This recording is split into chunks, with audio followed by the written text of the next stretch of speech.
Praise the Lord. The best wishes to you and your family members in the name of God. దేవునికి మహిమ కలుగును గాక.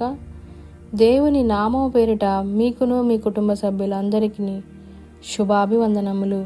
Today God promise. ఈరోజు దేవుని వాగ్దానము.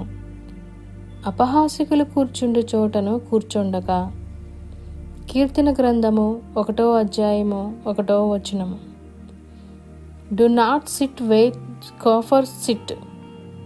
Psalms 1 chapter 1 verses. ప్రియమైన సహోదరి సహోదరులారా, ఈరోజు ఈ వాగ్దానం ద్వారా దేవుడు మనతో చెప్తున్న మాట, మనము మన జీవితంలో ఎవరితో సహవాసం చేస్తున్నాం? దేవునితోనా, లేక ఈలోక సంబంధమైన సహవాసంతో ముచ్చట్లతో మనము సమయాన్ని గడిపివేస్తున్నామా అని హెచ్చరిక చేస్తున్నాడు.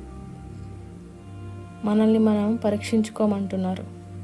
ఏమని అంటే, మనము ఈలోక సంబంధమైన ముచ్చట్లలో మనం ఉన్నప్పుడు మనకి దేవుని యొక్క సహవాసము కోల్పోతాం, ఆయన ఇచ్చే ఆశీర్వాదాన్ని కోల్పోతాం.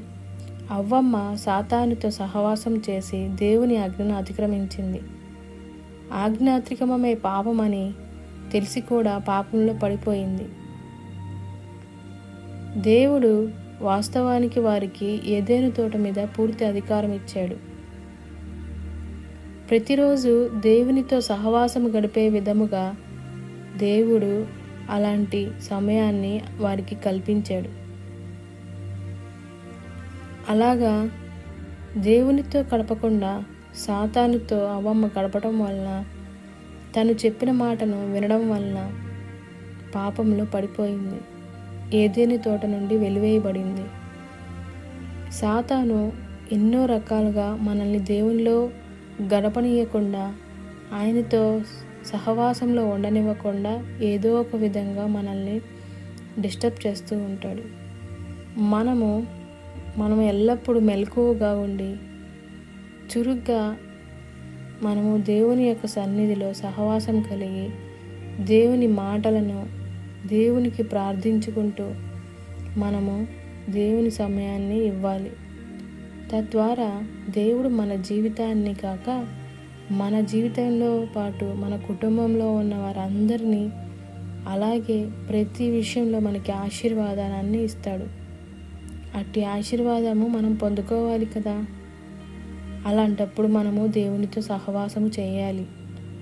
ఆ సహవాసం చేసే విధముగా మనము సమయాన్ని దేవునికి ఇవ్వాలి. ఆ విధముగా మనం నేర్చుకుందాం. ప్రార్థన.